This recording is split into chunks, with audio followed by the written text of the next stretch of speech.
I want to thank the organizers for inviting me to this interesting meeting at this location, especially so because I'm a newcomer to this field, having spent the last 2 decades almost exclusively working on how the immune system functions.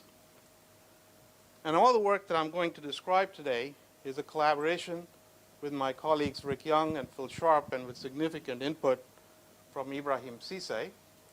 My colleagues have been teaching me genetics over the last couple of years, and most of the work that I will describe was supported by the NSF.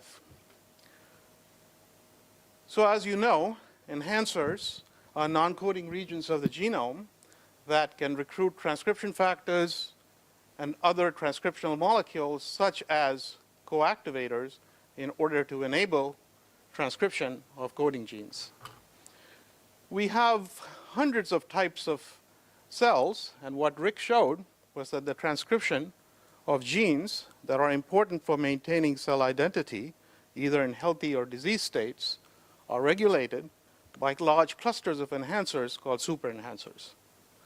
Now, these superenhancers have some distinct features. For example, they assemble unusually high densities of transcriptional molecules. And it's illustrated here by looking at the density of a coactivator MED1 and comparing a typical enhancer to a superenhancer.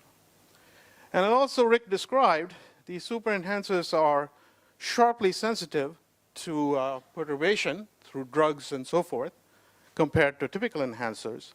And they can be nucleated or lost upon addition of enhancer components. All of this points to the fact that superenhancers form and function by a highly cooperative mechanism.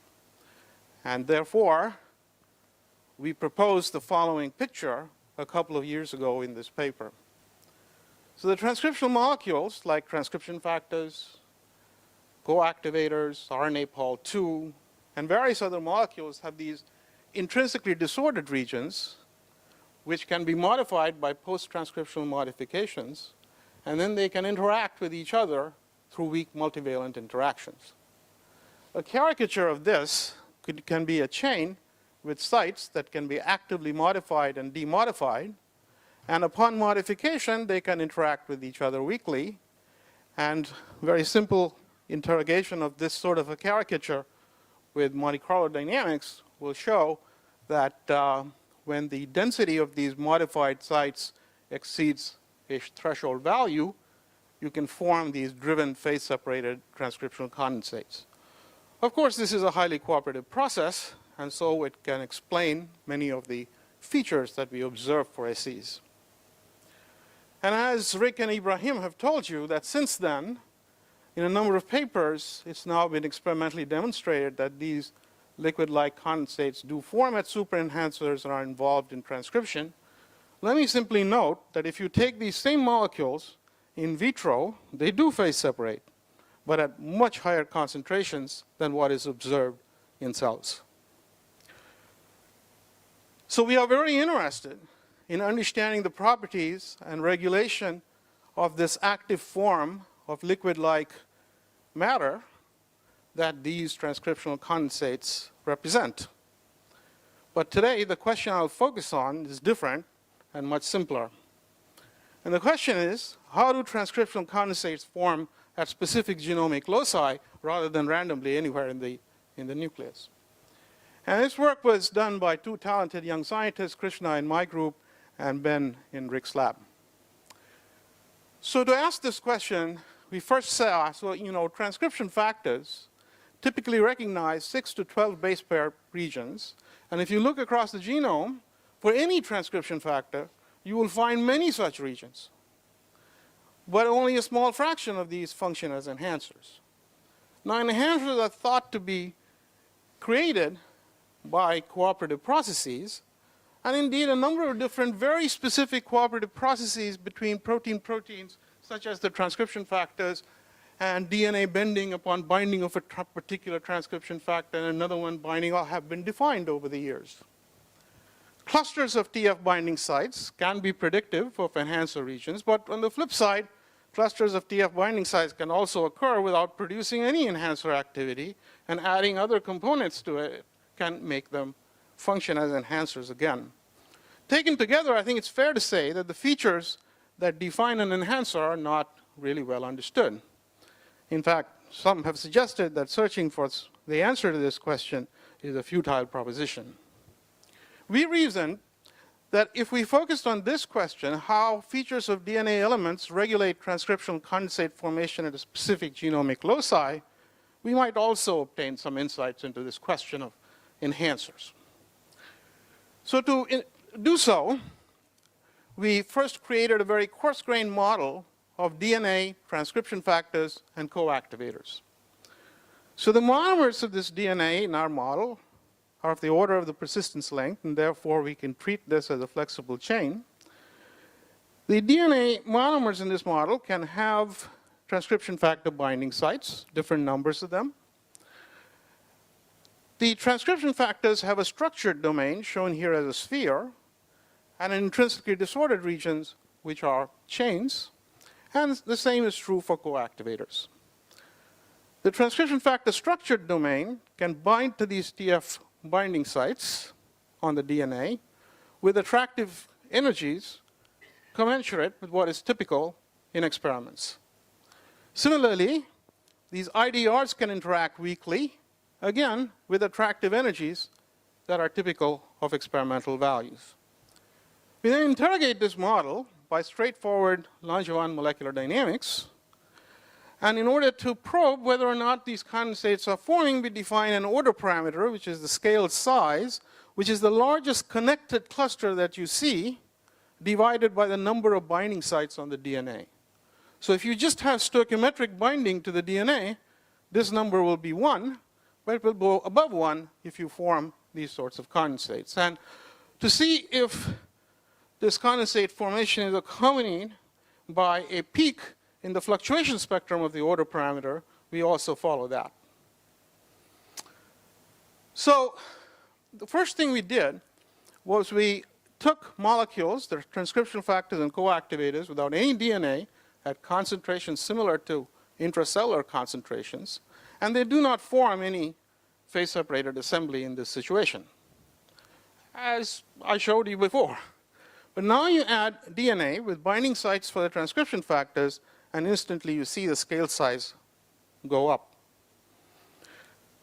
Now, to test this idea, Ben created this assay where he has 20 binding sites on a DNA for 20 binding sites of OCT4, the transcription factor on DNA. He has OCT4, and he has the IDR of the common co-activator MED1. And what he does is he increases the concentration of the MED1 IDR and watches through fluorescence microscopy as to whether it forms droplets or not. So this is what he sees at these types of concentrations that are low. Without DNA, nothing happens. With DNA, you get these droplets to form, just as the simulation suggested.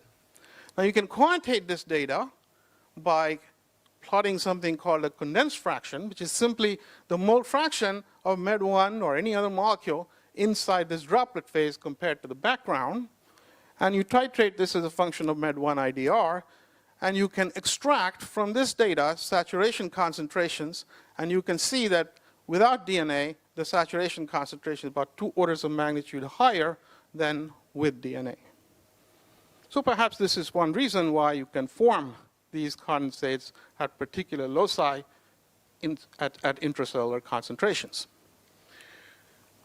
So now to probe this effect of what the TF-DNA interactions are really doing, consider this.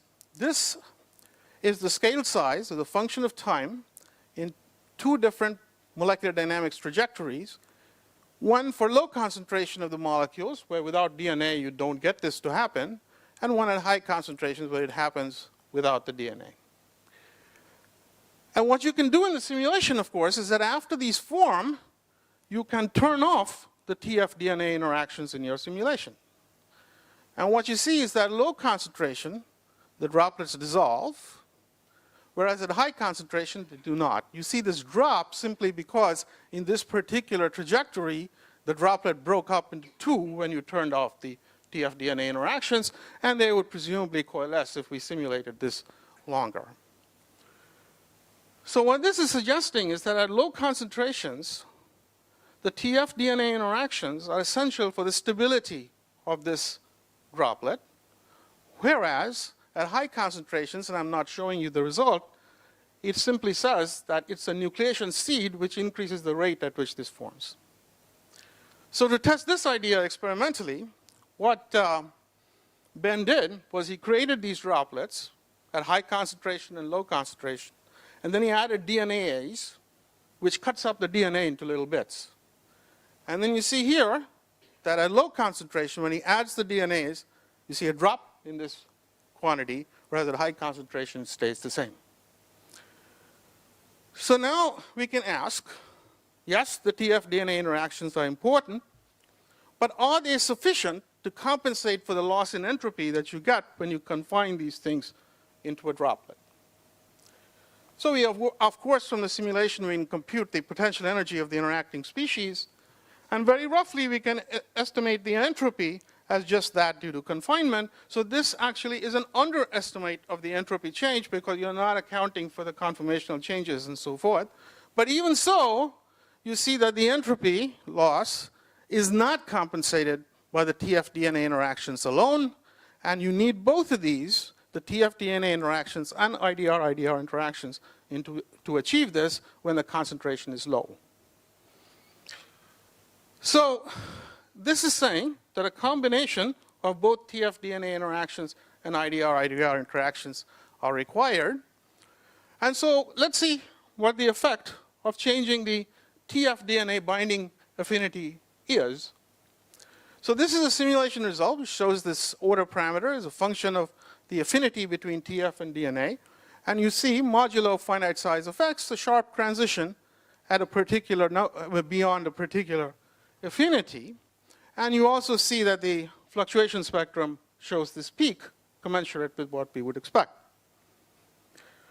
Now, another way to look at this data is to actually look at two different cases, strong TF-DNA interaction, weak TF-DNA interaction, and plot the scale size as a function of the co-activator concentration. And you will see that this is a simulation prediction that the stronger TF-DNA interaction results in a lower saturation concentration compared to the higher TF-DNA interaction. This is the experiment testing that, because what now Ben did was he constructed a DNA sequence with a scrambled sequence so that it didn't have any cognate binding sites for OCT4. And you can see that the saturation concentration is much lower when you look at the DNA with 20 binding sites compared to this one which has lower affinity for the transcription factors. So it seems the specific binding of the transcription factor to its location is important. But now what's the effect of IDR-IDR interactions? Again, in the same way, for strong IDR interactions, weak IDR interactions, as a function of the activator concentration, and you see that the saturation concentration is lower for stronger IDR-IDR interactions, a result that's mirrored by the experiments where he took OCT4 IDR and made a mutation to it, which is known to reduce the interactions between the IDR strengths, or reduce the strength of the IDR interactions, and you see a lower saturation concentration for the OCT4 IDR compared to this mutant. So the picture that is suggested by what I've shown you so far is that specific TF-DNA interactions are important for localizing this at a particular genomic locus and to form these condensates at these low concentrations that prevail inside cells. But that is not sufficient. You also need these IDR-IDR interactions. But notice that the IDR-IDR interactions are not due to some kind of lock-key kind of specificity, what happened by some kind of statistical matching. So you can imagine the same co-activators can interact with complementary IDRs on different transcription factors to create these condensates at different enhancers. You don't need a whole new machinery to do this. Now, what is the effect of the DNA sequence? So here I show the scale size again, the order parameter, as a function of the number of binding sites for transcription factors. And again, you see the sharp jump beyond the threshold number of binding sites. And this, of course, would correspond to a graph like this if I did that. But in the interest of time, I suspect you by now you understand that that's what would happen. The prediction is that if you have more binding sites, the saturation concentration would be lower. And so this is the experiment with 5 OCT4 binding sites, 20 OCT4 binding sites. And again, you see that the saturation concentration is twofold lower for the case where you have more binding sites. Now, it is important to understand that cellular concentrations are tightly controlled. And so, for example, if the intracellular concentration is lower than the saturation concentration for, let's say, 5 binding sites, you will not form this condensate inside. As you start now increasing the number of binding sites, the saturation concentration will start to drop. And then you'll find a condensate to appear when you go past a number of DNA binding sites, which makes the saturation concentration lower than the concentration that prevails inside cells. So, if these condensates have a role to play in transcription, the prediction would be that the transcriptional activity should show a digital response in cells as you increase the number of binding sites on the enhancer. So to test this prediction, Ben made the following construct, a synthetic DNA enhancer with different numbers of OCT4 binding sites, coupled to the OCT4 promoter, which is hooked up to a luciferase gene. So you can read out transcription by looking at luciferase activity. And this construct is transfected into mouse embryonic stem cells. And here's the answer. So in striking agreement with this prediction, you see that the signal shows a digital jump once you exceed a certain number of binding sites. What about not just number of binding sites, but density? So this is Krishna's simulation, same number of binding sites, high density and low density, and you see that the high density one promotes condensate formation.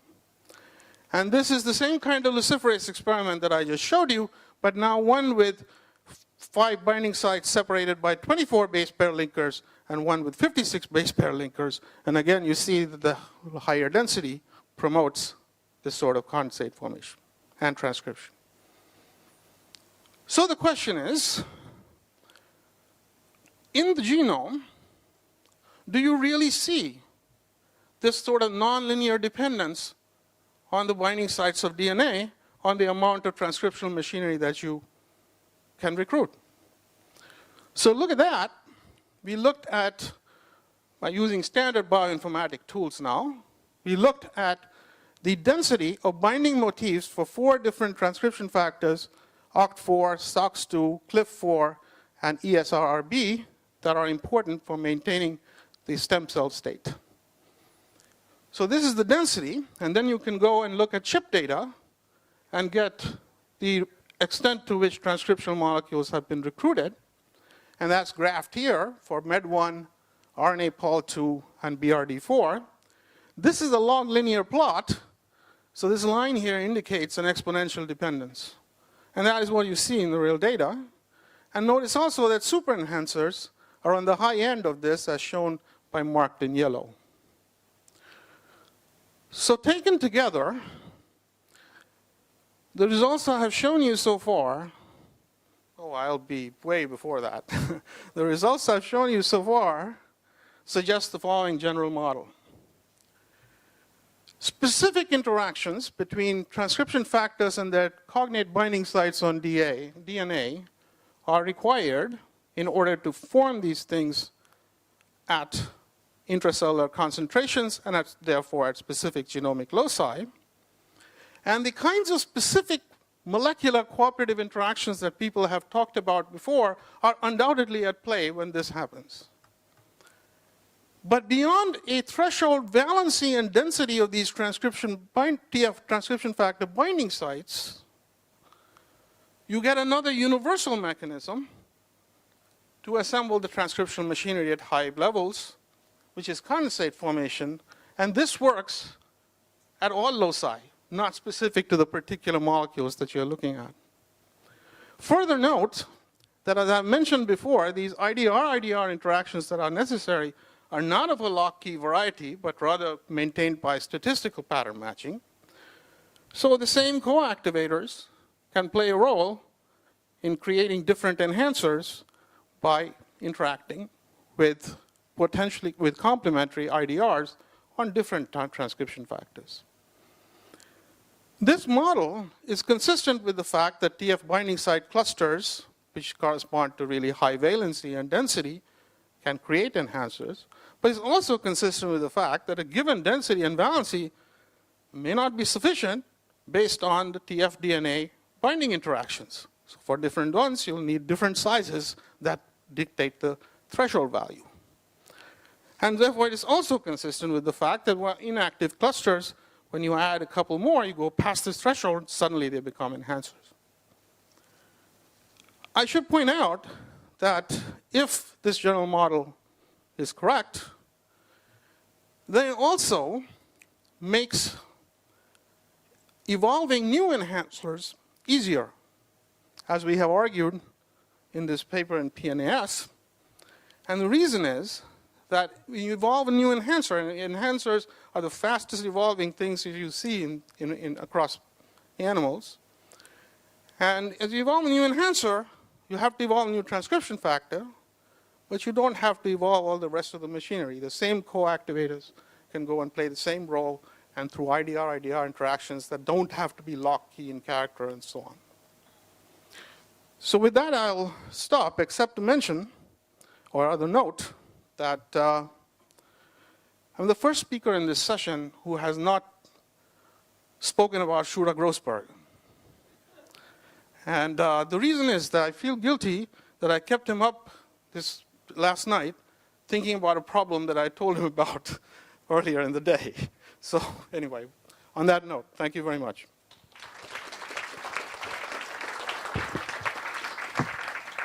All right, we have time for several questions. Why don't you? Because I followed the law. Yes, you did. Exactly. All right. Yes. Please. So I have the following question. I'll try to summarize what I understood, and correct me, please, if I'm not correct. So what you were saying actually is that transcription factors will bind to the specific DNA areas, and they will bind in the one-to-one interaction affinity, so to speak, and then later, based on a cooperative interaction, they will reach a threshold and they will start interacting with another transcription factors. So I would like to challenge you with the idea that during this cooperation interaction, these molecules will undergo a specific structural conformation change, which is required for the second interaction. What do you think about that? No, undoubtedly when one transcription factor, as I mentioned, in these things that involve the interactions with transcription factors with DNA, those sorts of cooperative interactions undoubtedly are happening. But there is another cooperative mechanism which happens only above a threshold valency and density, which is mediated through IDR-IDR interactions, which do not occur by specific types of interactions of the type that you are talking about.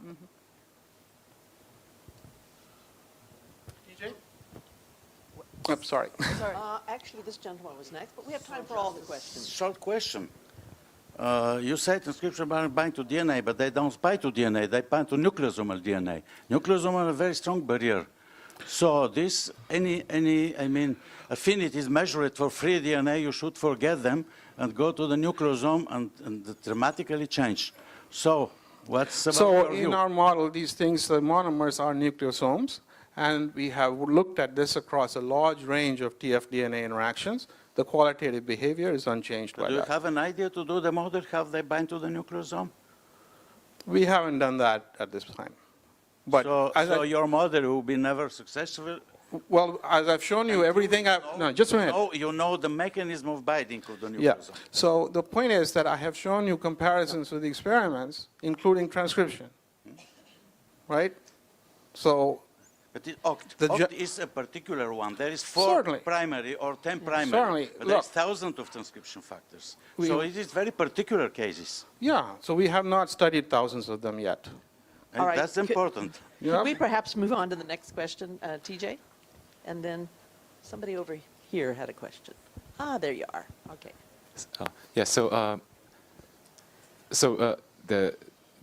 your modeling results and also in vitro experiments, at least in the general direction of the changes, they make intuitive sense to me. What is surprising to me, is in vivo transcription that you see a sharp jump, right, experimentally in vivo. I'm not sure whether you were able to predict that theoretically, because you didn't show any prediction on No. that one. I didn't show you the graph, but I told you what would happen. So let me repeat that argument because I went through it very quickly. So suppose the intracellular concentration is smaller than the saturation concentration for 5 binding sites. Let's say that's the case. And that's the prediction is coming from this model, exactly the same thing. So then what will happen is that so there will be no condensate formation because the concentration is lower than CSAT for that number of binding sites. Now you keep increasing the number of binding sites. The saturation concentration predicted by the theory or the model will keep on dropping. So then what will happen is that as soon as you hit the number of DNA binding sites, that makes the saturation concentration that it corresponds to lower than the intracellular concentration that is prevailing, you will suddenly see the appearance of a condensate. So, if these condensates have anything to do with transcription, the prediction of the model is that you will see a sharp jump in transcriptional activity when the condensate forms, which will happen above a certain number of binding sites, as predicted here. Oh, okay. So you cannot predict when that will happen, but okay, you couldn't predict that it will happen between 4 and 5. No. This is a qualitative. All the predictions here are qualitative because of the nature of some of the things this gentleman brought up. Okay.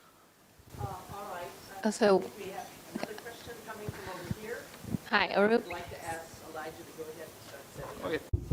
That was really nice. So I want to, right here. So I wanted to ask if it's fair to say that the DNA is acting as a lower dimensional platform to cluster these proteins, so that if, for example, you took each of these DNA binding sites and broke them up into their own separate little DNA, so it was no longer a polymer, you would no longer see that they were able to nucleate these without being, connected in this polymeric form. Absolutely. And in fact, I showed you an experimental result that tested that when we added the DNAs, which is exactly what it does. It cuts up the DNA into small bits. Okay, great. And so then actually, so these assemblies they remodel then the DNA to actually bring themselves together. So do you see different types of DNA structures based on how far apart your binding sites are, because the proteins are pulling the DNA together? So what you'll even see, if you put 2 high-density clusters, I can show you that result, then the 2 condensates, depending upon how far they are, would coalesce. And then you'll get compartments. It will give you high-C pictures, just like seeing compartments, but without CTCL. All right. I think while they're hooking you up, maybe, Peter, you have one short question, I hope? Pretty philosophical, but the conference started out by someone saying everyone knows everything about transcription. I was first told this by Steve Harrison many years ago when I said I was interested in this phenomenon. But part of the reason people thought that is in prokaryotes, these effects have been known for 30 years, that adding a couple more transcription factors at the beginning, binding sites to promoters, increases the speed. So what's different about the eukaryotes and the prokaryotes? Just this distant. So it's really prokaryotes distant don't have enhancers. They don't right, have. but they do. But the rest of the problem is exactly the same, of having more binding sites before the transcription site. More That's binding what's sites, what up. we're trying to say is that there's a mechanism which is quite universal for why this happens in eukaryotes. And therefore, evolving new things is much simpler because you're doing this through non-specific interactions. In prokaryotes, everything happens by specific interactions. All right, well, let's thank Arup one more time. And